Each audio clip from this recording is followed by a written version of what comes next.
Show me a character who gets more hard done by than poor Royal Guard Captain Hama in the Lord of the Rings films.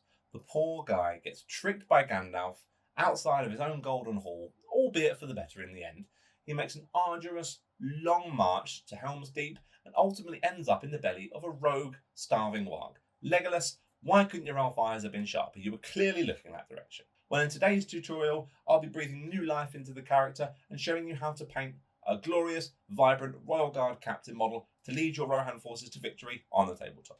Utilising some nice autumnal colours for his hair, combined with almost dull, beaten metals for the scale mail, all tied together with intricate filigree and the characteristic greens and reds of the Rohan Royal Guard. I can hear hungry wargs on the horizon. We best crack on. Brushes ready, guys? Let's get painting.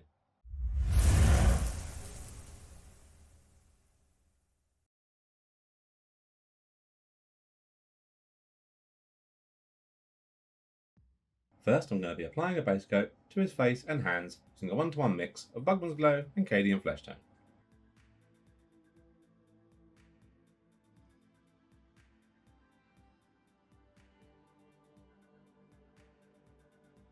I'm giving the hair and beard now a base coat using Mornfang Brown.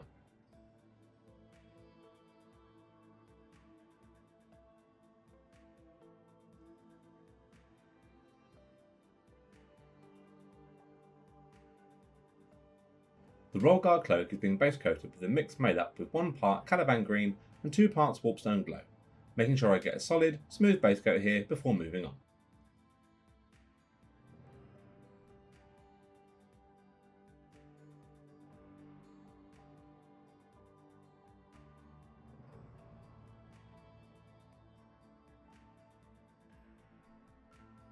All the armour I'm now giving a base coat using Lead Belcher. This includes the scale mail, sword blade, cloak fastenings, pauldrons and shoulder pads.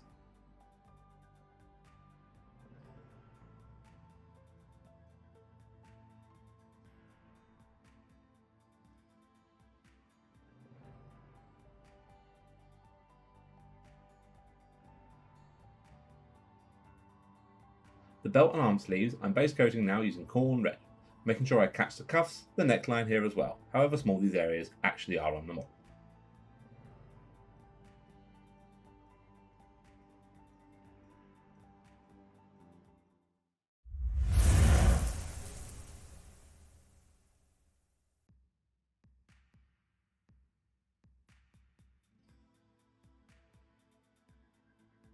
All the skin now giving a quick targeted shade using diluted Reichland Flesh Shade.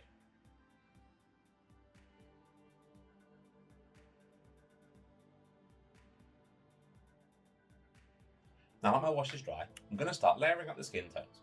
I'm doing this by jumping straight into a layer of pure Cadian Flesh Tone, focusing primarily on separating the fingers and defining its facial features, leaving the shade showing in the recesses.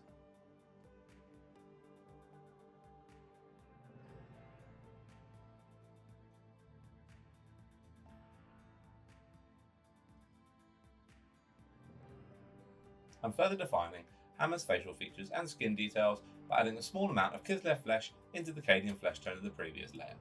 I'm starting at a 3-to-1 mix in favour of the Cadian Flesh Tone and gradually building this up over a few more defining layers.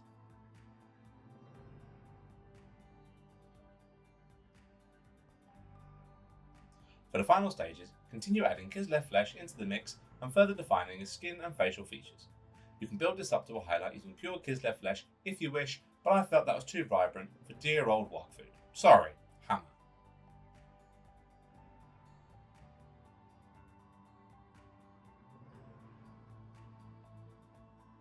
Finishing off Hama's face with my usual method of doing eyes, painting in 2 slits of Abaddon black, then dotting pallid witch flesh either side.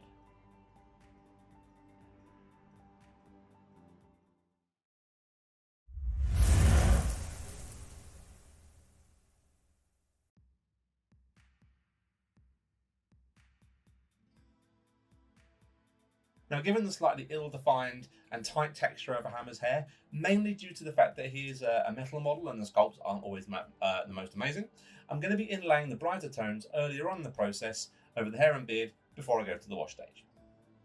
To do this, I'm applying a layer all over the hair with a 1-to-1 mix of Mornfang Brown and Scrag Brown. I'm looking mainly on just blocking out the large areas of hair, leaving the base coat showing in the deepest, most pronounced recesses.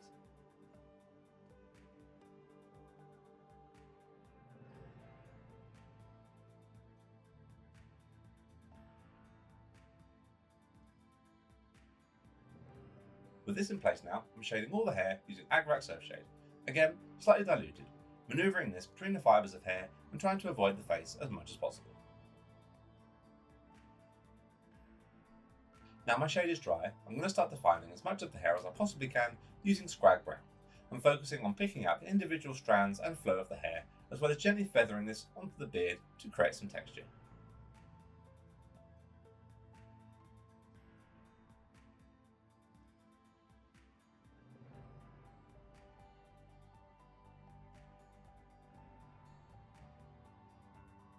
Now, because I've put the initial detail into the hair before I got to the shading level, it now means I can be a little bit cheeky and get away with dry brushing the upper highlights over these areas, although I must stress very carefully.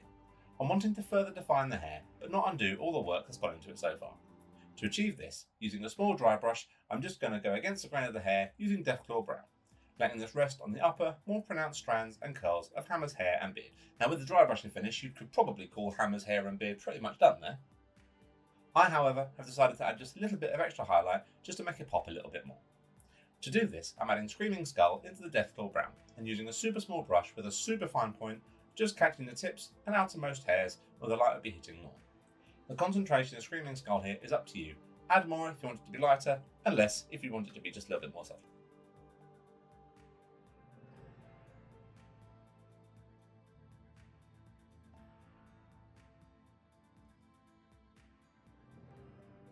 Finally, I'm just applying a glaze to the hair using Reichland Flesh Shade, thinned down with about 4 parts Malami and medium, just to tie all the layers and highlights together at the end.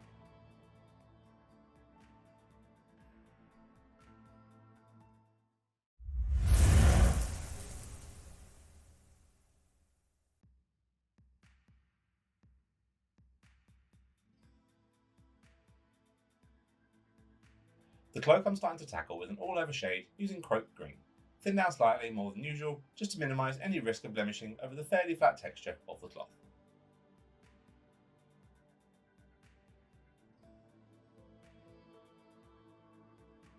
With my shade in place now and dried, I'm going to apply a blocking layer using the same mix and paints I used for the base coat over the cloak, trying my best to define early on the long lines and structure of materials as it falls down Hama's back.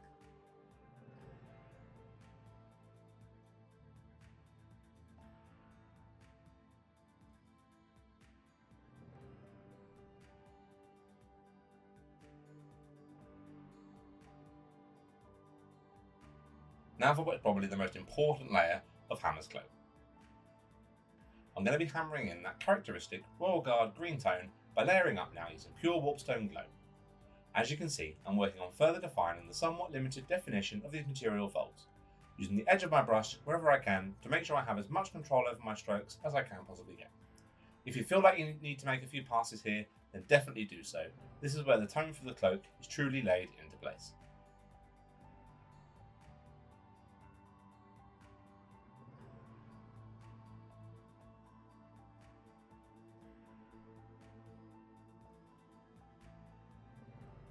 I'm continuing to build up the tone and definition of the cloak by adding flash gits into the Warpstone Glow. I'm looking initially between a 3:1 or 2:1 ratio split between the glow and flash gits. This will avoid me oversaturating this lovely rich green, as the flash gits yellow is a very vibrant paint to be adding in, so be careful and take your time.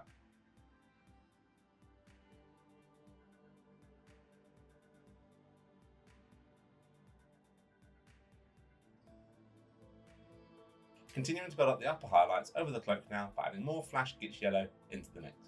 By the time you finish your highlighting stages here, you want your mix to be no more than 2/3 made up from the flash gits yellow, and if you're pushing it that far, make sure by this point you're only framing the outer hem, hood and uppermost raised points of material.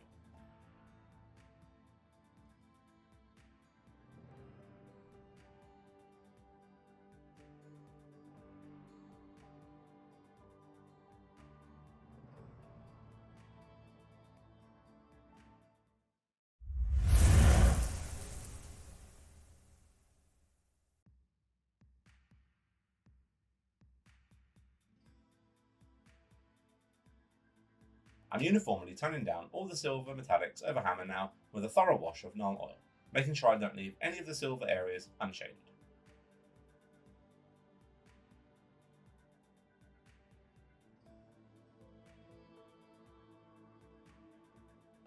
Once this is dry, I'm applying a second shade, this time with Mortarian Grime, and diluting this further as I don't want to tone the silvers here, just stain them and give them a little bit more depth.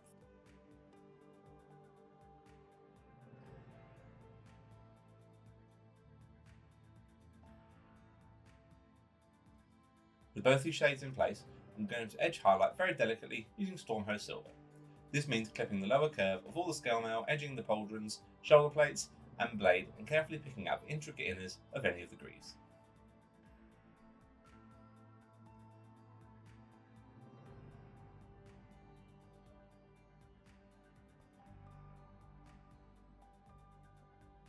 The cloak fastenings, hilt and filigree on the top of the scabbard I'm now carefully picking out using Skull Crusher brass.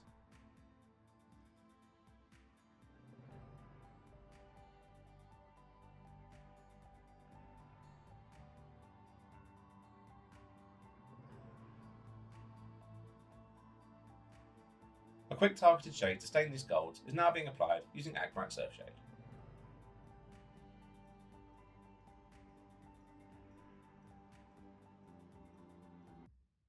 Now I'm just going to apply an edge highlight to frame the outside of all these gold areas with a 2-to-1 mix of Skull Crusher brass and Pallid Witch flesh.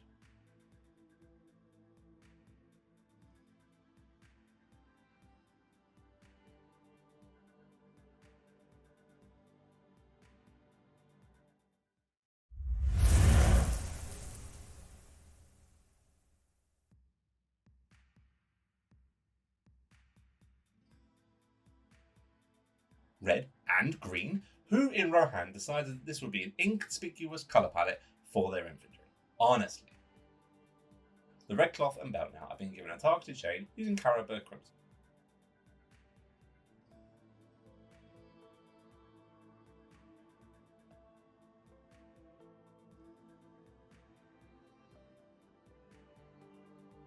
These are now being layered up using Wasdagger Red. This is slightly more washed out than the vibrant green and gold original model, so stops Hama becoming too busy, but also breaks up the tones nicely.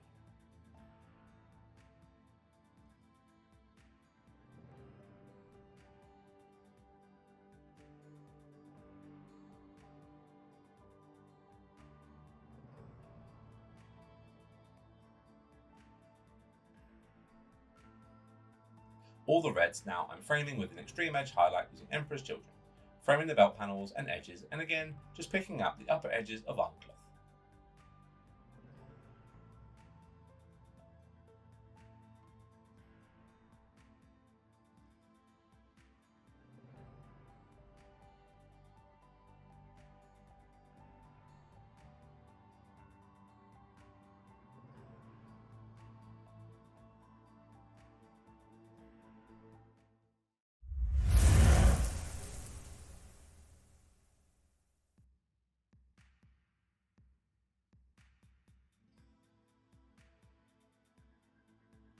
The boots are now base coated with a 1-to-1 mix of Abaddon Black and Eshin Grey.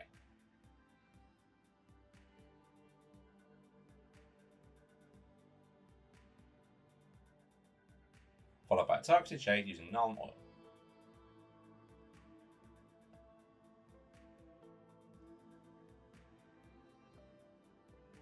Then given a quick edge highlight to frame the boots using Dawnstone.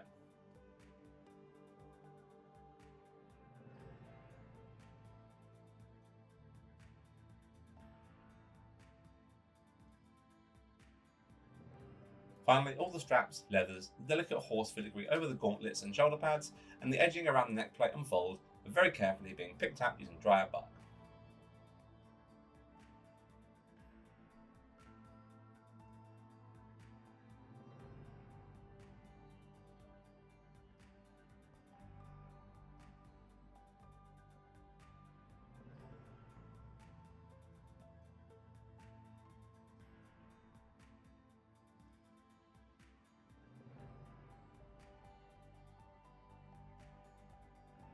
These delicate lines are now just extremely carefully being highlighted using Gawthor Brown, making sure I pick out the buckle on the front strap using Lead Vulture right at the end.